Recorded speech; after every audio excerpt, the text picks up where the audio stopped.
오늘 우리가 읽은 성경 말씀은 자신은 참 힘들고 어려운 삶을 살아가는데 하나님을 진정으로 섬기지 않는 사람들의 삶에는 평안이 있으며 또는 형통이 있는 현실을 보면서 마음의 심이 괴롭고 풀 수 없는 수수께끼로 인하여 어려움을 겪었던 한 시인의 시입니다. 이 사람은 이런 이 세상의 이 불합리와 부조리 때문에 마음의 심이 고통스러워하고 괴로워하면서 하나님을 믿고 신실하게 섬기며 살아가는 삶이 무슨 가치가 있을까? 하마터면 이런 함정에 빠질 만한 이런 위태로운 상황에 있는 사람입니다. 그런데 이 사람은 이런 현실 앞에서 한 가지 깨달음을 얻고 그는 이런 현실 때문에 낙심하지 않고 실망하지 않습니다. 오히려 자기 자신에 대해서 불평하지 말며 분노하지 말며 시기하지 말라 이렇게 권면을 하고 있는 거죠.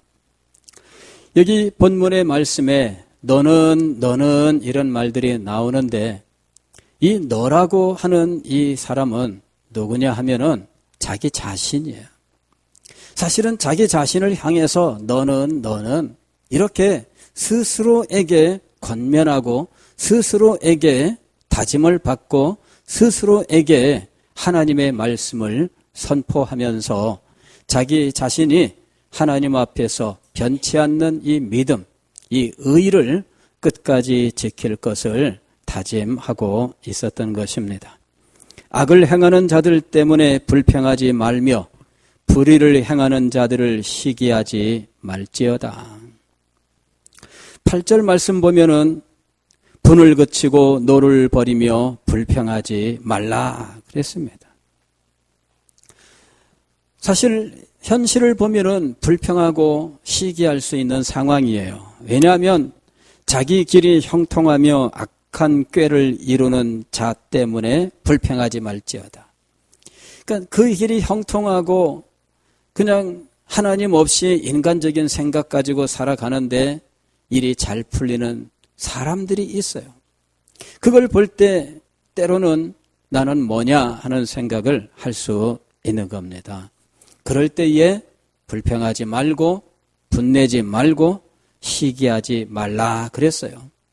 오히려 이 불평과 분노와 시기 때문에 자기의 마음에 악이 맺히고 자기의 삶이 하나님의 은혜로 새롭게 될 수 있는 기회를 놓칠 수 있기 때문입니다.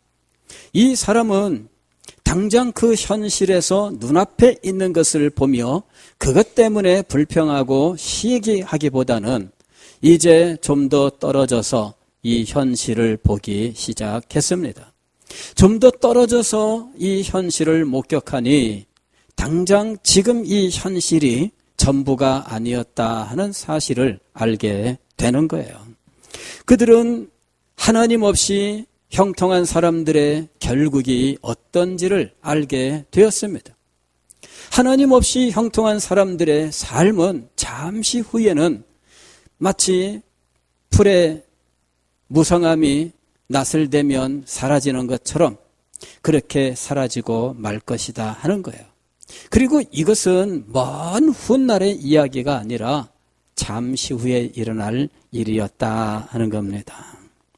진실로 악을 행하는 자들은 땅 끊어질 것이나 잠시 후에는 악인이 없어지리니 내가 그곳을 자세히 살필지라도 없으리로다.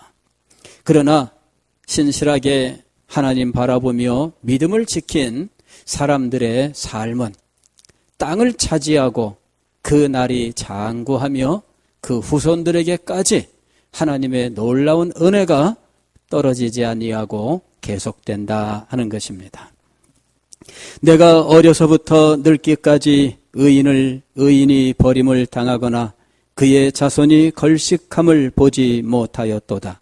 그는 종일토록 은혜를 베풀고 꾸어주니 그의 자손이 복을 받는도다. 이것이 이 시인이 이 현실 속에서 그 속에 그냥 가까이 붙어서 씨름하다가 멀리 떨어져서 높은 곳에서 볼 때 발견한 사실들이었어요. 내가 어려서부터 늙기까지 의인이 버림을 당하거나 그의 자손이 걸식함을 보지 못하였도다.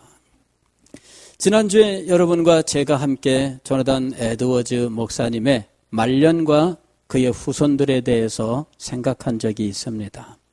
1758년 제가 그 연대표를 보다가 문득 마음에 부딪혀 온 것이 그 해가 조나단 에드워즈 목사님과 그 가정에 인간적으로는 말할 수 없는 비극의 해였다는 사실을 발견한 겁니다. 이 1758년 그 해가 시작되기 직전에 11월 달에는 그의 셋째 사위가 하나님의 부름을 받습니다. 그리고 아이러니하게도 그는 자기 사위가 맡아 있던 뉴저지 대학의 학장이 되기 위해서 뉴저지로 가게 된 거죠. 그런데 1758년 1월 달에는 그의 아버지 티모시 에드워즈 목사님이 하나님의 부름을 받습니다. 물론 아버지는 연세가 많아서 장수하고 하나님 앞에 간 것이니 이것을 비극이라고 말할 수는 없습니다.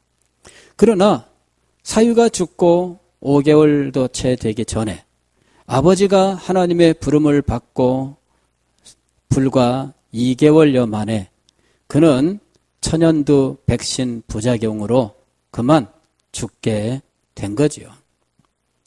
그리고 2주 후에는 딸도 자기와 동일한 상황으로 천연두 백신을 같이 맞았었는데 딸도 역시 부작용으로 죽습니다. 남겨진 아이들은 10살도 안 된 남매.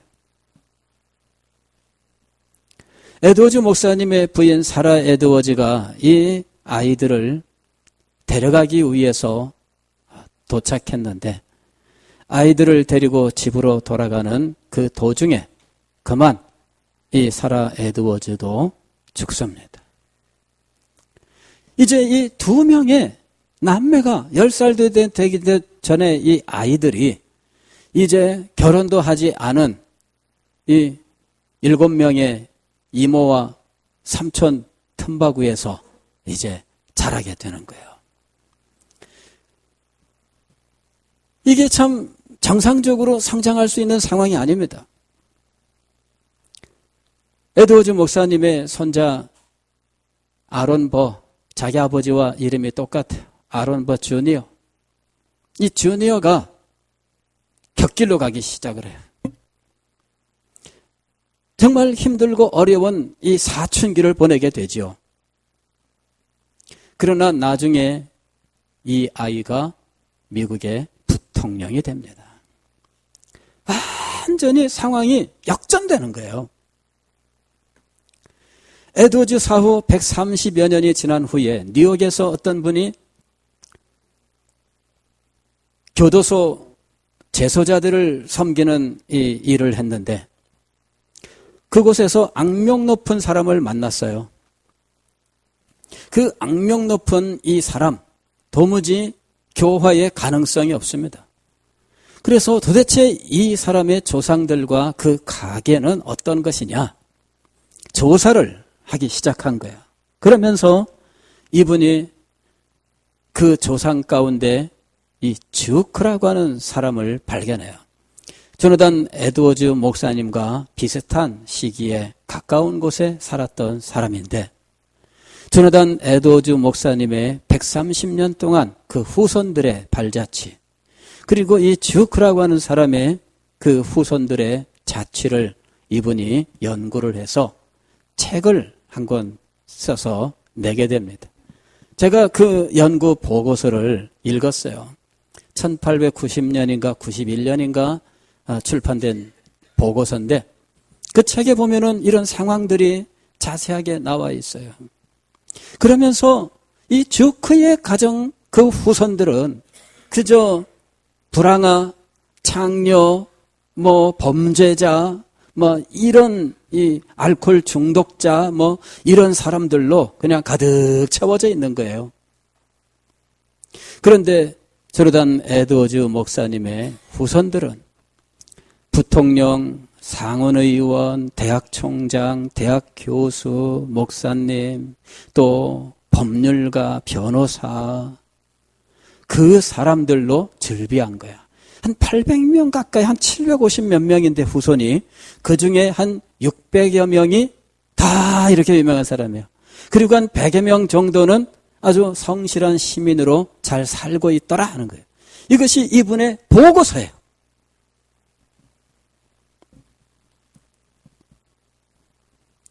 (1758년) 그리고 1757년 11월부터 따지면 그 아론버 사위가 죽고 사라 에드워즈 목사님의 사모님이 죽는 그 10개월 사이에 그 가정은 정말 인간적으로 볼 때에 말할 수 없이 정말 큰 비극, 그리고 하나님을 믿었는데 왜 그래? 위대한 부흥의 사람, 미국의 1차 대각성의 주역, 그 사람의 책들은 미국 역사상, 아니 기독교 역사상 가장 탁월한 작품들로 인정을 받는데, 그런 분의 말년과 그 삶을 볼 때 얼마나 안타까운지. 그러나 그것은 너무 가까운 곳에서 너무 작은 것만 본 거예요. 작은 것만 보면 그곳에는 여러 가지 허물도 있고 여러 가지 문제도 많이 있기 마련입니다. 어떤 분들이 저를 보고 그래요. 목사님, 어떻게 20년 전이나 지금이나 하나도 안 늙고 똑같아요. 그래. 하나도 안 변했대요. 그리고 나서 좀 있다가 하시는 말씀은, 근데 가까이서 자세히 보니까 늙긴 늙었네요. 이런다고. 왜? 가까이서 보니까 다 보여. 주름살도 보이고, 목사님 머리 염색하신 건가요? 염색 한 번도 안 해봤는데요. 근데 어떻게 흰머리가 하나도 없어요. 그래 놓고 나중에 하는 말이, 자세히 보니까 흰머리가 보이네요. 그런 거예요, 원래. 그죠? 예. 가까이에서 보면은 다 보여요. 허물도 보이고, 잘못도 보여요. 저를 가까이에서 보면은, 우리 목사님도 여러 가지 허물이 있네. 얼마든지 있습니다. 그러나 좀 멀리서 보면은 달라 보여요. 우리의 인생도 달라 보입니다. 아니, 그냥 현실을 왜곡하는 것이 아니라 멀리, 그리고 높은 곳에서 하나님께서 우리에게 역사하시는 하나님의 관점에서 우리의 삶을 보고 우리의 후손들을 보면 전혀 다르게 보이는 것입니다. 시편 37편의 시인이 바로 이 사실을 깨닫고 있었어요. 그리고 그는 현실을 보면서 낙심하고 절망하거나 불평하거나 시기하거나 분노하지 말라고 자기 자신에게 권면하고 있습니다. 너는 하나님을 바라라. 5절 말씀을 보면, 네 길을 여호와께 맡기라. 그를 의지하면 그가 이루시고 네 의를 빛같이 나타내시며 네 공의를 정오의 빛같이 하시리로다. 우리의 믿음은 변화에 대한 거예요. 기독교 신앙은 새 생명의 탄생과 새로운 삶에 대해서 말씀합니다. 새로운 피조물과 새로운 신분에 대해서 말씀해요. 우리의 믿음은 우리를 날마다 새롭게 하여 우리의 삶을 새로운 삶으로 만드는 것입니다. 기독교의 역사는 이 새롭게 하시는 은혜를 통해서 변화된 삶을 살아간 사람들의 이야기로 가득 차 있습니다. 제가 6월 첫째 주부터 휘필드에 대해서, 에드워즈에 대해서, 그리고 이번 주 금요 기도회 때 특별히 D.L. 무디에 대해서 여러분들에게 말씀을 드렸는데, 제가 이 무디에 대해서 살펴보다가 한 가지 참 깜짝 놀라는 어떤 일을 발견했어요. 하나의 글을 읽게 되었는데 이 From Moody to Graham이라고 하는 글이에요. 여기서는 이 무디로부터 빌리 그레함이라고 하는 사람, 그 이르는 그 100년 동안의 여정 속에서 이 위대한 그 사역자들의 이 연결이 있더라는 거죠. 마치 도미노처럼 이렇게 쫙 세워져 있는 이 사람들의 연결이 있어서 빌리 그레함까지 100년 동안에 걸쳐서 하나님의 놀라운 은혜가 이 변화된 사람들에게 계속해서 연달아 나타났다 하는 거예요. 이 일은 한 사람의 헌신을 통해서 시작되었어요. D.L. 무디가 출석하던 교회가 이 보스턴에 있는 자그마한 교회입니다. 마운트 버농이라고 하는 교회에 출석하게 되었는데 그 교회 주일학교 학생이 되었어요. 근데 무디의 담임 선생님이 이 에드워즈 킴발이라고 하는 분인데 이분이 이 무디를 보고 마음속에 안타까운 마음을 가진 거죠. 왜냐하면은 무디가 그 외양이, 그 외모, 그의 태도, 그의 말씨 이런 것들이 오늘날 우리들이 볼 때 전형적인 그 불량 청소년의 모습이었어요. 그럴 수밖에 없는 것이 무디는 4살 때 아버지가 돌아가셨는데 어머니가 7남매를 데리고 빚을 갚아가면서 어렵게 살 수밖에 없었어요. 학교를 가긴 갔는데 졸업을 못하고 그저 초등학교도 마치지 못한 채 생계에 뛰어들어야 됐는데 이 무디는 그런 어려운 환경 속에서 그냥 막 자란 사람이기 때문에 뭐 꾸준함이 없지요. 그 불량기가 있고 하니까 어디 가서 일을 하면 진드가니 못한 채 그냥 쫓겨나고 이러는 상황이에요. 그리고 결국은 갈 데가 없어서 자기 삼촌이 구두방을 하는데 이제 거기에 취직을 하는 거예요. 그래서 삼촌이 다짐을 받은 것이 뭐냐 그러면은 네가 여기서 일하려면 교회 출석해야 된다. 그래서 17세에 이제 교회를 정기적으로 나가게 됐어요. 그런데 이 선생님이 첫 주일날 와서 앉아있는 이 무디를 보니까 세상에 관심도 없고 왜 요새 청소년들 교회 오면은 무표정 있죠. 뭐 꼭 불만 있는 애처럼 이러는 거. 그 복음을 이야기해도 반응이 없어요. 전혀 이런 내용들을 설명해 줘도 왜 그런 사람이 있잖아요. 그게 그래서 뭐 어떻게 됐다는 건데요. 뭐 전혀 복음을 받아들일 그런 자세가 아니에요. 그런데 이 킴발 선생님이 포기하지 않습니다. 그가 일하는 이 구두방에 자주 방문을 해요. 그리고 찾아가서 격려하고 말씀을 가르치고 기도해 주는데 마침내 1년쯤 되었을 때 그때가 1855년이에요. 4월 21일 그날이 무디가 변화된 날입니다. 그날 이 킴발 선생님이 무디를 방문했어요. 그리고 그에게 성경을 가르쳐 줬는데 하나님이 무디 너를 사랑한단다. 그런데 네가 죄 가운데 살면 되겠냐. 네 죄를 회개하고 하나님께로 돌아와야 된다. 예수님을 진정으로 믿어야 된다. 예수님을 네가 내 마음속에 받아들이고 인격적으로 예수님을 너의 구주로 영접해야 된다. 이렇게 복음으로 간절하게 권면을 하는데 받아들이지 않아요.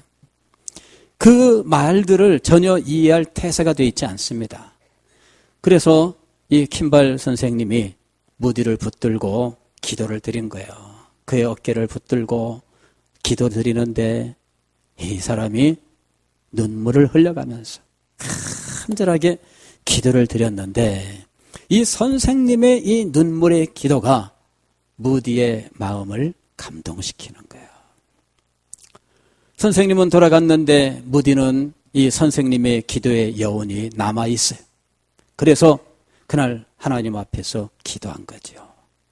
근데 무디가 갑자기 무디에게 하나님의 은혜가 임했는데 무디가 눈물을 흘리면서 하나님 앞에 기도를 드렸어요.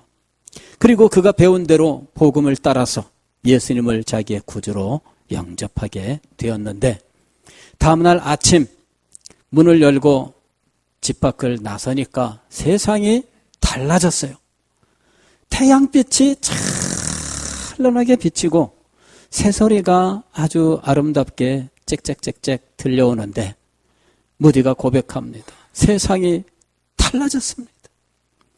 세상이 달라진 걸까요? 무디가 달라진 걸까요? 무디가 달라진 거예요. 근데 자기가 달라지고 보니까 세상이 달라진 거예요. 세상에 지금까지 무디는 불평과 불만만 있었습니다. 자기는 어렵게 사는 이 현실, 이것 때문에 그는 마음을 닫고 살았어요. 복음에 대해서도 마음을 닫고 살았습니다.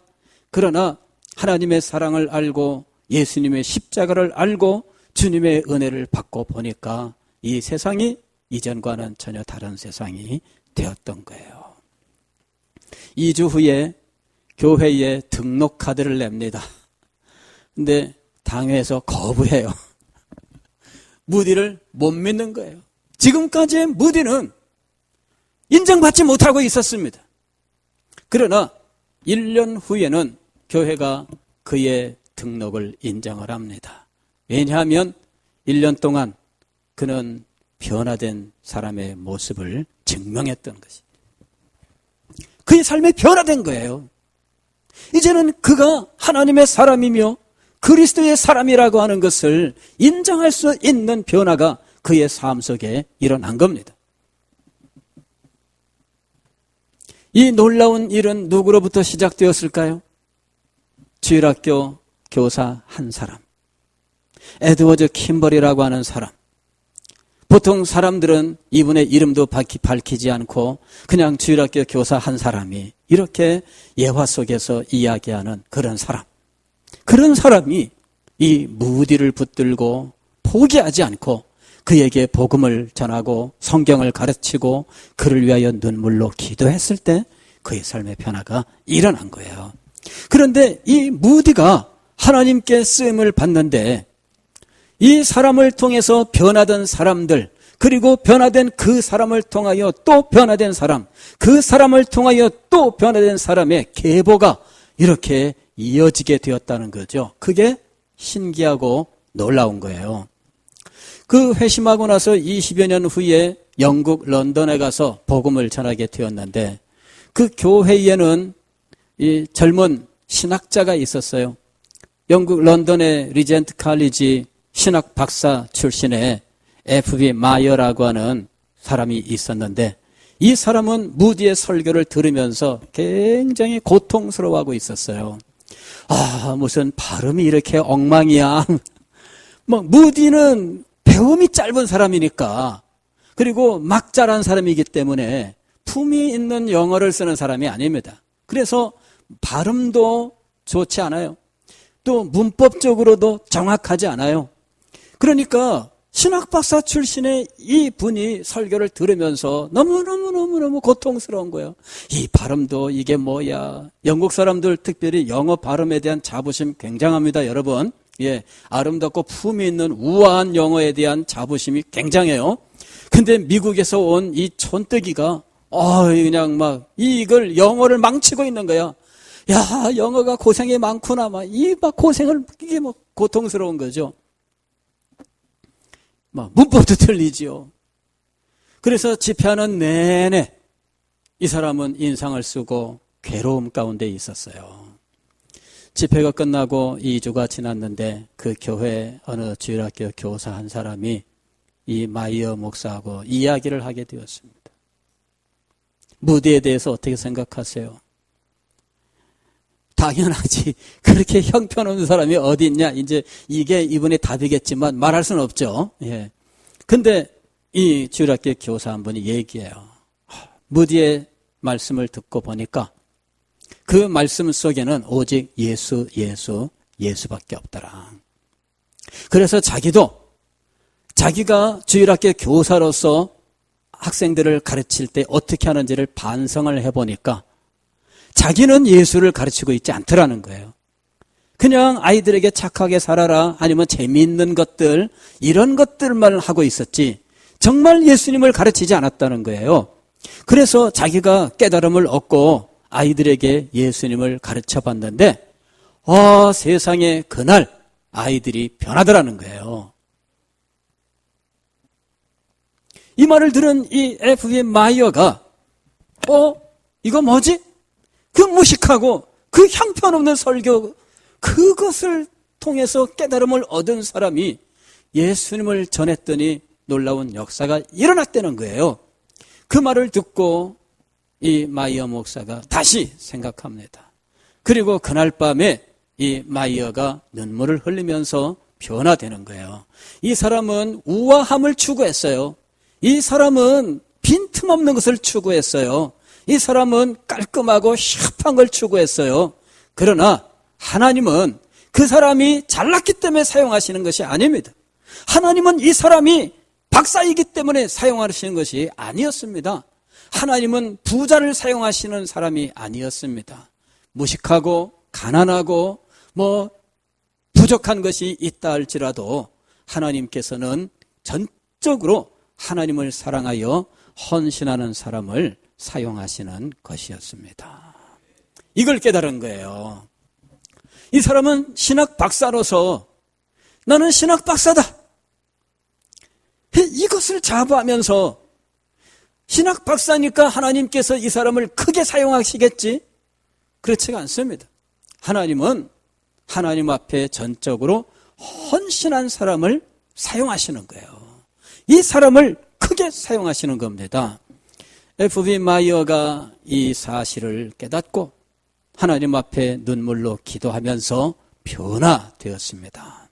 그리고 후에는 이 자기가 경멸했던 D.L. 무디와 누구보다도 가까운 인물이 되었는데, 이 사람은 그 당시에 영국에서 이 캐직 사경회라고 하는 유명한 이 신앙 운동의 이제 리더가 됩니다.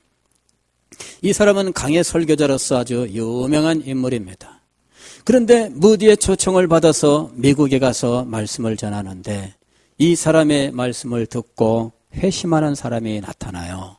제이 체프만이라고 하는 사람이에요. 그리고 이 체프만이 YMCA에서 복음전도 사역을 하는데 야구 선수로 있었던 시카고, 지금은 시카고 야구팀이 뭐죠? 시카고, 그 당시에 시카고 야구팀이 이 화이트 삭스라 그러더라고요. 지금도 내내 그렇습니까? 그게 야구 선수 출신이에요. 그런데 이 야구 선수로서 이 사람도 굉장히 그 어린 시절이 불우했는데, 그러니 그저 성공해서 잘 먹고 잘 살자 이것밖에는 목표가 아닌 사람인데, 이 사람이 체프만의 집회에서 변화되는 거예요. 이 사람이 누구냐면 빌리 썬데이예요. 1920년대에 10년대 20년대에 미국에서 제일 유명한 복음 전도자였어요. 그리고 이 빌리 썬데이의 사역에서 변화된 인물이 나왔는데 이 사람이 모데카이 함이라고 하는 사람이에요. 그리고 이 모데카이 함이 1930년대 중반에 34년에 노스캐롤라이나 샬롯이라고 하는 작은 도시에서 집회를 하는데 3주일 동안 집회를 했는데 실패했어요. 결신자가 한 명이 나왔는데 16세의 청소년이에요. 근데 이 사람이 누구냐면은 빌리 그램이에요. 빌리 그램.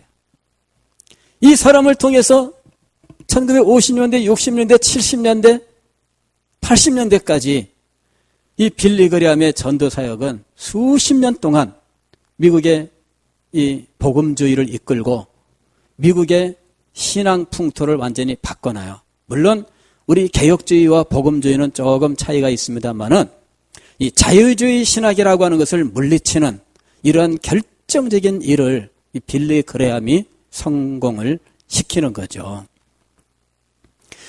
이 일도 일화가 있어요. 빌리 그레함이 모데카이 함의 집회에 참석을 했는데 친구랑 같이 길을 지나가다가 한번 들어가 볼까? 그리고 들어갔어요. 그랬는데 이게 자리를 잘 못 찾겠는 거예요. 원래 처음 오는 사람은 빈자리가 많아도 자리가 안 보입니다. 왜냐하면은 정신이 없고 이것저것 보다 보면은 또 앞에 조 앞까지는 가는 게 불편해요. 그러니까 자리가 없다 그러고서는 이제 돌아서서 나가는 거예요. 나가는데 안내하던 분이 거기 잠깐만요. 그리고서는 이 안내하는 사람이 여기 오세요. 그러고서는 이쪽에 와서 앉으세요. 그러면서 이 사람들 어깨를 이렇게 붙들고서는 끌고 가서 자리를 마련해서 앉게 한 거예요. 그랬는데 그날 빌리그레암에게 하나님의 은혜가 임했던 거예요. 우리 안내하시는 분들, 사명이 중요합니다. 누구 나가면 나가는가 보다 가만히 앉아있고 그러지 마시고 친절하게 안내를 잘 해주세요. 처음 오시는 분들은 심리적으로 마음을 닫고 있고요. 그 다음에 여기 참 제대로 내가 될까 안 될까 여러 가지로 염려가 많아요. 그래서 친절하게 잘 안내해 주는 게 중요한데 하나님께서 그날 하나님께서 그 사람을 사용하신 거예요. 그리고 그날 밤에 빌리그레암 16세의 이 청소년에게 역사하셨어요. 그때 그의 인생이 바뀐 겁니다. 하나님의 은혜로 인생이 바뀐 사람들의 계보. 이거는 참 놀라운 거예요. 한 사람의 주일학교 교사가 자기에게 맡겨진 이 불량 소년에 대해서 안타까운 심정을 가지고 자주 찾아가서 말씀을 가르치고 기도하던 중에 하나님께서 은혜를 베푸셨는데 이 계보를 통하여 얼마나 많은 사람들이 주님 앞에 돌아왔는지 모릅니다. 여러분, 좀 멀리 보셔야 돼요. 높은 곳에서, 즉 하나님께서 보시는 바로 그 자리에서 우리의 인생을 보아야 됩니다. 우리는 너무 우리가 지금 직면하고 있는 현실 속에 파묻혀서 그것에서 헤어나오지를 못해요. 이 속에서 있어 보니 우리의 생업의 문제도 있고 가정의 문제도 있고 이 친구의 문제도 있고 교회 생활의 문제도 있고 가지 문제들이 있어요. 그것 때문에 마음고생하고 혹은 화를 내고 이러면서 다투고 이러고 있다는 이야기죠. 그러나 거기에 그대로 머물러 있다면 우리는 불행한 겁니다. 거기에 머물러 있으면 안 돼요. 하나님께서 우리의 삶을 보시는 대로 하나님의 입장에서 하나님께서 우리에게 베푸시는 은혜와 하나님이 작정하신 일 속에서 하나님의 섭리 속에서 우리의 삶을 보아야 된다는 것이지요. 우리가 사람의 눈으로 우리의 인생을 보면 시간이 갈수록 선택의 폭은 좁아져요. 그리고 어느 연령 이상 되면 나는 이제 죽는 것밖에 안 남았다. 그렇게밖에는 결론을 내릴 수가 없어요. 그런데 하나님의 눈으로 여러분의 인생을 보십시오. 그렇다면 하나님의 역사하심이 남아있음을 알게 될 것입니다. 네 길을 여호와께 맡기라. 그를 의지하면 그가 이루시고 그를 의지하면 그가 이루시고 내가 하려고 하면은 남은 게 없어요. 여러분 55세만 넘어가도 새로운 일을 할 수 있습니까? 은퇴하고 난 다음에 새로운 사업을 시작하자 성공한 사람보다는 실패한 사람들이 대부분입니다. 이래가지고 퇴직금 다 날리고 그 다음에 눈물 흘리는 사람들이 얼마나 많은지. 여러분 선택의 기회도 거의 없고요. 무슨 일을 시도한다고 해서 성공할 가능성도 거의 없는 시대가 우리에게 찾아옵니다. 그런데 네 길을 여호와께 맡기라. 그를 의지하면 그가 이루시고. 오늘 우리는 하나님께서 이루시는 우리의 삶을 볼 줄 알아야 돼요. 그래서 하나님 앞에 우리를 맡기고 우리의 모든 삶을 하나님께 드려서 하나님께서 사용하시기를 구해야 됩니다. 하나님께서 우리의 삶을 받으시고 하나님의 정하신 뜻대로 사용하신다면 하나님의 뜻이 이루어지는 삶이 될 것입니다. 이 영광스러운 삶을 사시는 여러분이 되시기를 주의 이름으로 축원합니다.